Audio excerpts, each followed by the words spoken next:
guys. We are going to continue with book the third, Gore, the Tale of Miggery Sow. And we'll start with chapter 28 and finish with chapter 29. Remember, you are listening for the VIPs, the very important parts. Chapter 28 is called To the Castle. Years passed. Mig spent them scrubbing the kettle and tending the sheep and cleaning the hut and collecting innumerable, uncountable, extremely painful clouts to the ear. In the evening, spring or winter, summer or fall, Mig stood in the field as the sun set, hoping that the royal family would pass before her again. Gore, I would like to see that princess another time, wouldn't I? And her little pony, too, with his tippy-toed feet.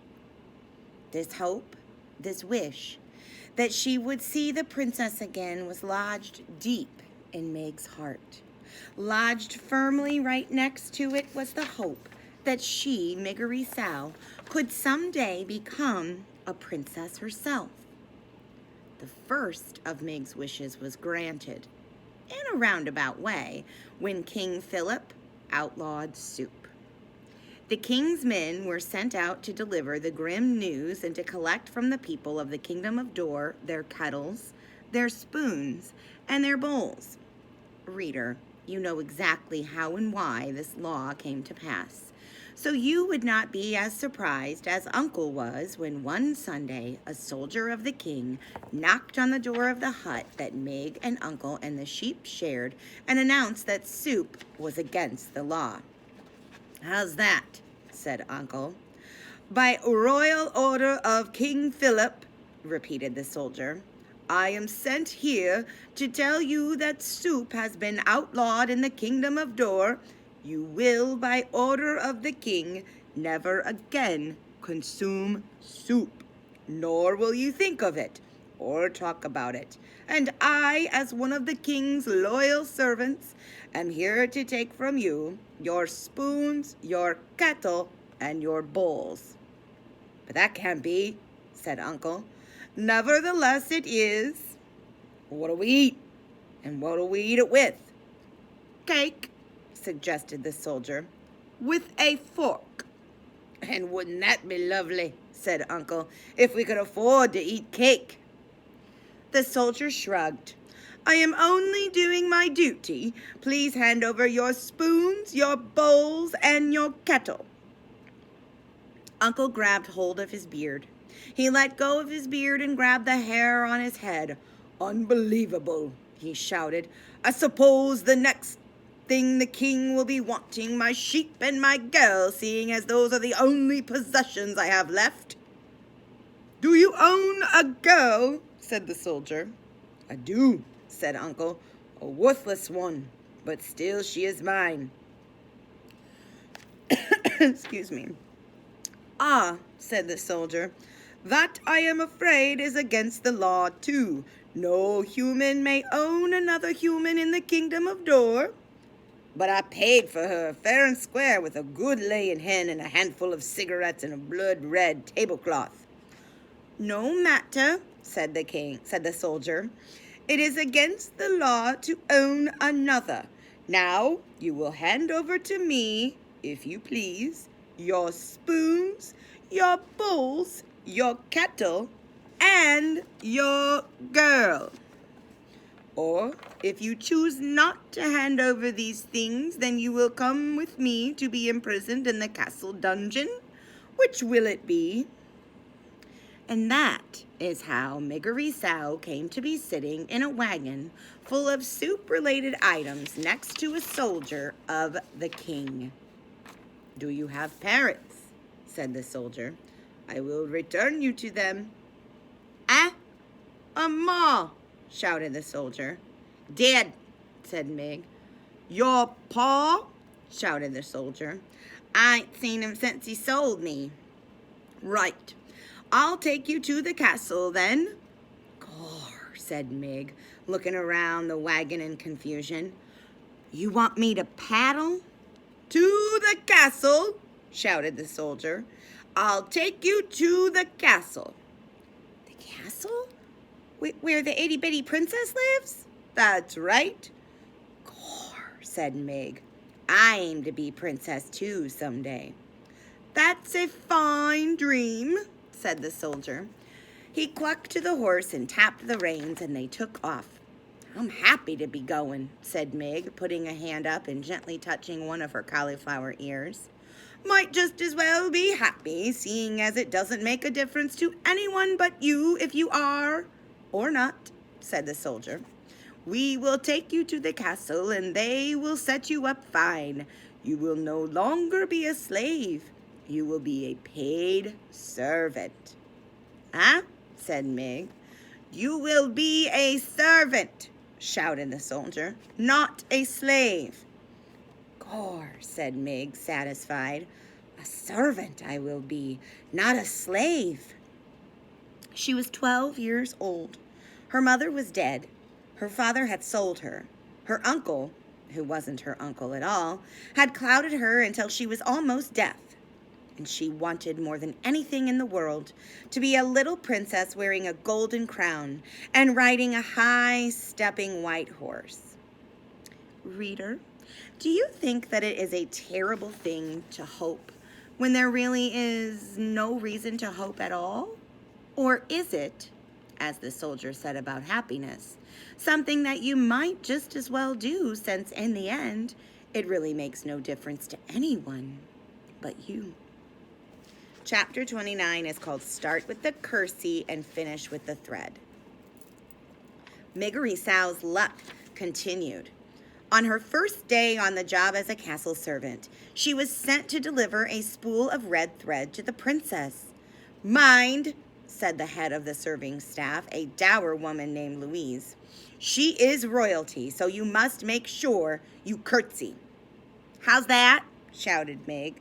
You must curtsy, shouted Louise. Gore, said Meg. Yes'm. She took the spool of thread from Louise and made her way up the golden stairs to the princess's room, talking to herself as she went.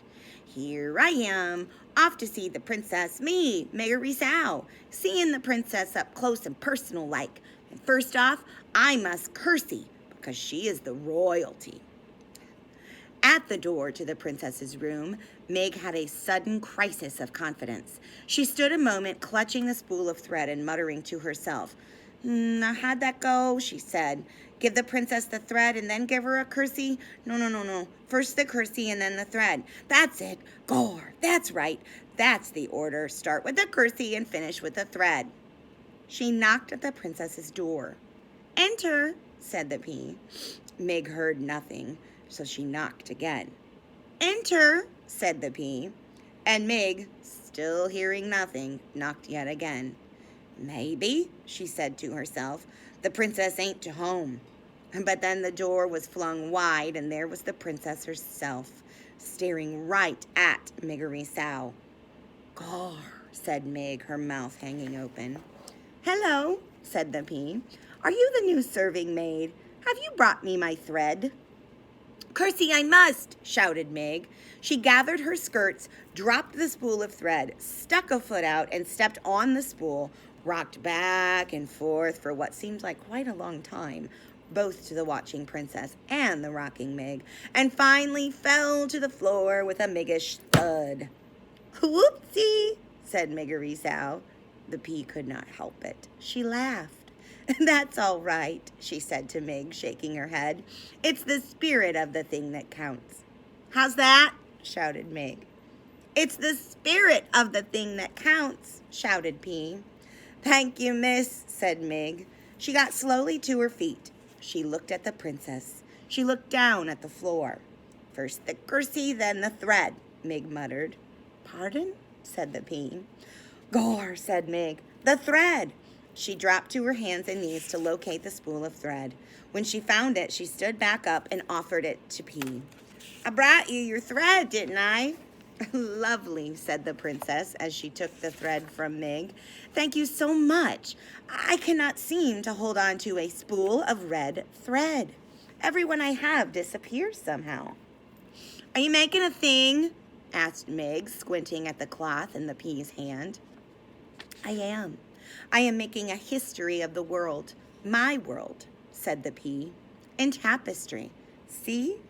Here is my father, the king, and he is playing the guitar because that is something he loves to do and does quite well. And here is my mother, the queen, and she is eating soup because she loved soup. Soup, Gore, that's against the law. Yes, said the princess. My father outlawed it because my mother died while she was eating it. Your ma's dead? Yes, said the pea. She died last month. She bit her bottom lip to stop it from trembling. Well, ain't that the thing, said Mig. My ma's dead, too. How old were you when she died? Bold was I, said Mig, taking a step back away from the princess. Oh, I'm sorry, then. No. How old were you? Shouted the pea. Not but 6, said Mig. I'm sorry, said the princess. She gave Mig a quick, deep look of sympathy. How old are you now? 12 years. So am I, said the princess. We're the same age. What is your name? She shouted. Miggery Sow, but most just calls me Mig. And I saw you once before, princess. You passed me by on a little white horse. On my birthday it was. And I was in the field with Uncle Sheep, and it was sunset time. Did I wave to you? Asked the princess. Did I wave? Shouted the pea. Yes, nodded Mig. But you didn't wave back, said the princess. I did, said Mig, only you didn't see. Someday I will sit on a little white horse and wear a crown and wave. Someday, said Mig, and she put a hand up to touch her left ear. I will be princess too. Really, said the pea, and she gave Mig another quick, deep look, but said nothing else. When Mig finally made her way back down the golden stairs, Louise was waiting for her. How long, she roared, did it take you to deliver a spool of thread to the princess? Too long, guessed Mig. That's right, said Louise, and she gave Mig a good clout to the ear. You are not destined to be one of our star servants. That is already abundantly clear. No, ma'am, said Mig. That's all right, though, because I aim to be a princess. You, a princess? Don't make me laugh. This reader was a little joke on Louise's part, as she was not a person who laughed, ever. Not even at a notion as ridiculous as Miggery Sow becoming a princess. See you next time.